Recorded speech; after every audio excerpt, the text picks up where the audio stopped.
নমস্কার। গতকাল সন্ধে থেকে একদম টানা বৃষ্টি হয়েছে, 12টার সময় বন্ধ হয়েছে। গতকাল বলতে মঙ্গলবার সন্ধে থেকে। আর এখন আমি বুধবার ভিডিওটা করছি, আপনারা পাবেন বৃহস্পতিবার এই ভিডিওটা। আর যে গাছগুলো আমি আপনাদের সঙ্গে শেয়ার করছিলাম যে ছাই দিয়েছি, দেখুন গাছগুলো কিরকম রয়েছে। এই যে গাছগুলো আশা করছি এইবার এই লঙ্কাগুলো না, মানে যে ঝরে যাচ্ছিল ফুলগুলো, সেগুলো কিন্তু আর ঝরবে না, এটা আশা করছি।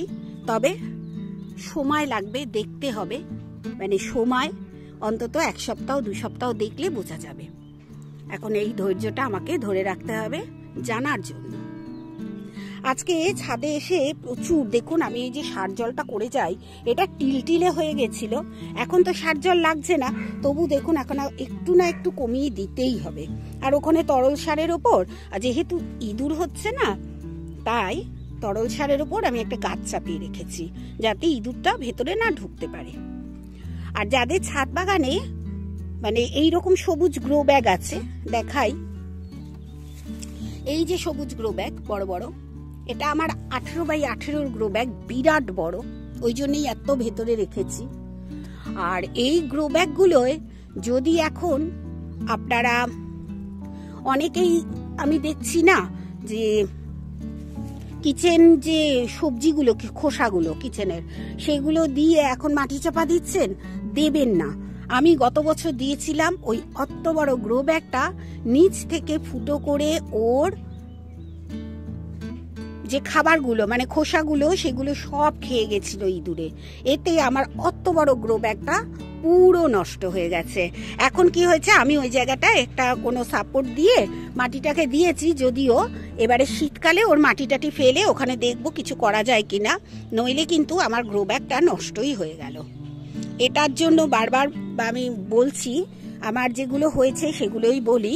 এখন যদি আপনারা ওই অনেক সময় বর্ষাকালে মাটি আমরা তৈরি করি, কিচেন যে ওয়েস্টগুলো মাটির তলার দিকে দিয়ে তার উপর আমরা মাটি চাপা দিয়ে দিচ্ছি, এটা আমিও করতাম। আর এই ঘটনাটা ঘটার পর থেকে আর আমি এবছর ওটা করিনি। কালকে এটা দেখিয়েছিলাম যে কত বড় বেলফুলগুলো ফোটে, দেখুন কত বড় হয়ে ফুটেছে, খুব সুন্দর গন্ধ। আপনাদের সঙ্গে একটু শেয়ার করি কি কি কাণ্ড আমার ছাদ বাগানে গতকাল রাত্রিরে হয়েছে। বৃষ্টি তো পড়ছিলই, তার সঙ্গে দেখুন ইঁদুর আসে, আমি বারবার বলি। এই দেখুন, ইনি আমার এই সার মেশানো জলের ভেতর পড়েছেন আর মুড়ে উল্টে পড়ে রয়েছেন। বলুন এবার আমি কি করে ফেলবো এই জিনিসটাকে, এত ঘেন্না করে আমার, কি বলবো। যাই হোক, এই যে এই সবুজ গ্রো ব্যাগটার কথাই আমি বলছিলাম, এর একদম নিচ থেকে খেয়ে গেছে। তাই বলবো যে এই সব গ্রো ব্যাগে কখনোই ওইভাবে মাটি এই মুহূর্তে তৈরি করবেন না। ছাদে ইঁদুর আসবেই, কারণ ছাদে খাবার পাবে, মাটিতে তো ওরা খাবার পাচ্ছে না, তাই। আর এই যে কাণ্ডটা ঘটেছে দেখুন, কতটা ঘেন্না করছে শুধু আমিই জানি। কদিন আগে সিড টু প্ল্যান্ট থেকে যে কুমড়ো গাছ এনেছিলাম, মানে কুমড়ো গাছের বীজ, তার যে কুমড়ো গাছটা হয়েছিল এটা, আর এইটা ছিল এখানে, এটা ছিল এখানে। আর এই দেখুন এই গ্রো ব্যাগটা না টানা হেঁচড়া করলে দেখছি ছিঁড়ে যাচ্ছে, তাই এর থেকে তুলে এই মাত্রই বসিয়েছি। এই যে কর্নিক দিয়ে তুলে আমি যেভাবে আপনাদের দেখিয়েছিলাম ওই চাল কুমড়ো গাছটা বসানো, ওইভাবেই বসিয়েছি। বসিয়ে একটা কঞ্চি দিয়ে এরকম ভাবে দড়ি দিয়ে বেঁধে দিয়েছি। দড়ি মানে আমার এখানে ধুতি ছেঁড়া, যাতে গাছে কোনো আঘাত না লাগে, এই জন্য। এই যে এইটা এত বড় একটা গ্রো ব্যাগ, এই বড় গ্রো ব্যাগটায়, এটা প্রায় 15 ইঞ্চির গ্রো ব্যাগ, এই 15 ইঞ্চির গ্রো ব্যাগে আমি বসিয়ে দিলাম।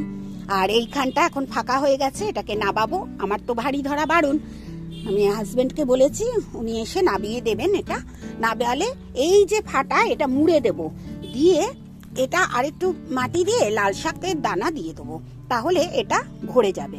আরো একটু আমার কুমড়ো গাছ আছে, কুমড়ো গাছের চারা উঠেছে, আমি 2 জায়গা দিয়ে বীজ এনেছি তো, তাই সেই মানে আর এক জায়গা দিয়ে যেখান থেকে বীজ এনেছি ওখানেও ঠিক একটা চারা হয়েছে, সেই চারাটাও এখানে আমি বসাবো। দেখুন কিরকম অবস্থা আমার বাগানের। এই কাজগুলো কিন্তু আপনাদের ধরে ধরে করতেই হবে। যে জিনিসটা ছিঁড়ে যাচ্ছে সেটাই আর রাখবেন না, ওখান থেকে আস্তে করে তুলে অন্য জায়গায় বসিয়ে দেবেন। এই একটা কাজ আপনাদের আমি দেখালাম। আর ইঁদুরটাকে নিয়ে যে আমি কি করব আমি নিজেও জানি না, আমি সত্যি কথা বলছি।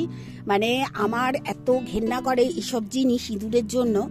এখন ইঁদুরটাকে তো ফেলতেই হবে, নইলে তো ওই জলে আরো পচবে। ও বোধহয় রাত্রে বৃষ্টির ভেতর এসেছিল, ওর ওই কাণ্ডটা করেছে। আর কি বলবো। আর এইগুলোই নিয়ে আমাদের ছাদ বাগান। আর এই যে আমি বীজ দিয়েছিলাম সাদা নোটের। দেখুন যেখান থেকে সাদা নোটেটা এনেছিলাম খুব বাজে গাছ, ভীষণ বাজে গাছ, মানে গাছের বীজ। তা এটা আমি এখানে রেখেছি, বৃষ্টির জল পড়বে। আর যতটা মাটি ততটা কিচেন কম্পোস্ট দিয়ে এটার মাটি তৈরি করে নেব। এর ভেতরেই কিচেন কম্পোস্টটা দেবো এবং মিশিয়ে নেব। মিশিয়ে নিয়ে সেই মাটিতে আবার লাল শাক বুনে দেবো। এটা করব, লাল শাক আমি বুনবো এখানে, আজকে নয়। আর ইঁদুরটাকে তো আপনারা দেখছেন। মানে আমি প্রত্যেক দিন কিন্তু কল দিই। কোনোদিন আমের ছোট্ট একটা টুকরো দিলাম, আলু দিলাম, এইরকম দিয়ে তাতে ধরা না পড়ে ও নিজের জীবনটা আমার ওই জলের ভেতরেই দিয়ে দিয়েছে। আর কি বলবো। ওই গাছটা বারবার আপনাদের দেখাই যেহেতু আমার ভীষণ ভালো লাগে। দেখুন অদ্ভুত লাগে আমার। এত সুন্দরও যে বোগেনভেলিয়া দিয়ে ছাদ সাজানো যায় সেটাও আমার জানা ছিল না, তাই আমি শেয়ার করি যাতে আপনারাও করেন এরকম ভাবে বোগেনভেলিয়া দিয়ে। দেখুন এখন রোদ্দুর উঠে গেছে। আমরা যেমন বৃষ্টি চাই তেমনি কিন্তু বৃষ্টির সঙ্গে সঙ্গে রোদটাকেও আমরা চাই। এই জবাটাকে দেখুন, আমি বারবার দেখাচ্ছি কত সুন্দর হয়েছে। আর আমার এই গাছটা তো চেনেন, বরবটি গাছ। এই যে এই বরবটি গাছটা বড় হয়ে গেছে। এই দেখুন এইখানটা, এটা কালকের ফুলটা ফেলে দিই। আর এই যে দেখুন আজকে একসঙ্গে কতগুলো ফুটেছে। এই দেখুন 3খানা ফুটেছে আজকে একসঙ্গে। এটাই আনন্দ আর এটাই ভালো লাগা ছাদ বাগান করলে। চলুন এবার দেখাই আমার আর সব গাছগুলো। একটুখানি দেখাবো, পুরোটা আর দেখাবো না, তাহলে অনেক অনেক বড় বড় ভিডিও হয়ে যায়। এই যে দেখুন এই সব জায়গায় কিন্তু আমি কালকে যে ছাই ছিল না, ছাই যেটুকুনি লেগে ছিল সব ধুয়ে দিয়েছিলাম। আর ধুয়ে দিতেও এই দেখুন এখনো কিন্তু এখানে লেগে আছে। এই যে এই ছাইগুলো, কোনো অসুবিধা নেই, তবুও আমি ঝেড়ে দিচ্ছি। এই ঝেড়ে দেবেন আপনারাও। আর এই দেখুন আজকে ওইখানে যে ঝিঙে ঝুল ছিল সব তোলা হয়ে গেছে, আজকে রান্না হয়ে গেছে। ঝিঙে দিয়ে পোস্ত রান্না করেছি আমি। আমরা খুব পোস্ত খাই, ঝিঙে দিয়ে পোস্ত খুব ভালো লাগে আমাদের। আর এই দেখুন আমার লাস্ট আর একবার দেখাই, এটা এই দুটো। আসলে আমার যেটা ভালো লাগে আপনাদের সঙ্গে আমি সেটাই শেয়ার করি। আর ভুট্টা তো দেখেছেন, এই যে ভুট্টা একসঙ্গে এক একটা গাছে। এর আগে আমি ভুট্টা করেছি কিন্তু কোনোদিন এক একটা গাছে 2-3টে করে হয়নি। এই গাছটা দেখুন 3টে হয়েছে, এখানে হয়েছে, এই দিকেও হয়েছে, আবার এদিকেও হয়েছে। এখানে 2খানা হয়েছে, আবার এখানে একটা হয়েছে, মানে 3খানা হয়েছে। এটাই একটাই হয়েছে আর এটাতেও এই একটা বেরোচ্ছে। এর আনন্দ হচ্ছে এইটাই যে ছাদ বাগানে আসলে বাইরের কোনো কিছু খেতে আমার মন লাগে না, যেহেতু আমি মাঝে মাঝে অসুস্থ হয়ে পড়ি। আর এই ছাদ বাগান করে আমার এই বিষমুক্ত সবজি খেয়ে খেয়ে এমন অভ্যেস হয়ে গেছে, বাজার থেকে কিছু আনলেও আমার খেতে খুবই ভয় করে। সত্যি কথা বলতে ভয় করে বিষের জন্য। বিষ বলতে তো পুরোটাই কেমিক্যাল সার। যারা চাষ করেন তাদের কিছু করার নেই, কমার্শিয়ালি চাষ করতে গেলে তাদের কেমিক্যাল সার দিতেই হবে, কারণ যত বেশি তারা উৎপন্ন করতে পারবেন সবজি তত তাদের লাভ। দেখুন জলের ভারে কিরকম হয়ে গেছে আমার মেস্তা জবা। সত্যিই ভালো লাগে ছাদ বাগান, আপনারাও করুন যারা করেননি। আর যারা করছেন আমার মতো জঙ্গল করে ফেলবেন না, প্রচুর জঙ্গল হয়ে গেছে আমার ছাদ। আস্তে আস্তে কমাতে হবে আর কমিয়েও দেব।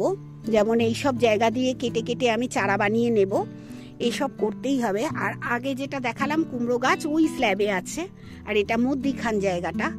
আর এ দেখুন না কি করেছে, এ তো একদম ওপরে উঠে কোথায় চলে যাচ্ছে, নেটের ওপর দিয়ে। একে সরাতে হবে, একেও তাই। এই দুটো গাছই দেখছি বিরাট হয়ে যাচ্ছে, এদের সরাতে হবে। এই গাছগুলো এত বড় হবার কারণ হচ্ছে বৃষ্টি। বৃষ্টিতে যে কি খাদ্য উপাদান ওদের জন্য থাকে আমিও ধরতে পারিনি, হয়তো আপনারাও পারেননি, কিন্তু বৃষ্টি আমরা এই জন্যেই ভালোবাসি। গাছ যারা করি, বৃষ্টির জলে এমন ওদের খাদ্য উপাদান থাকে, গাছ হয়ে যায় ভারী সুন্দর।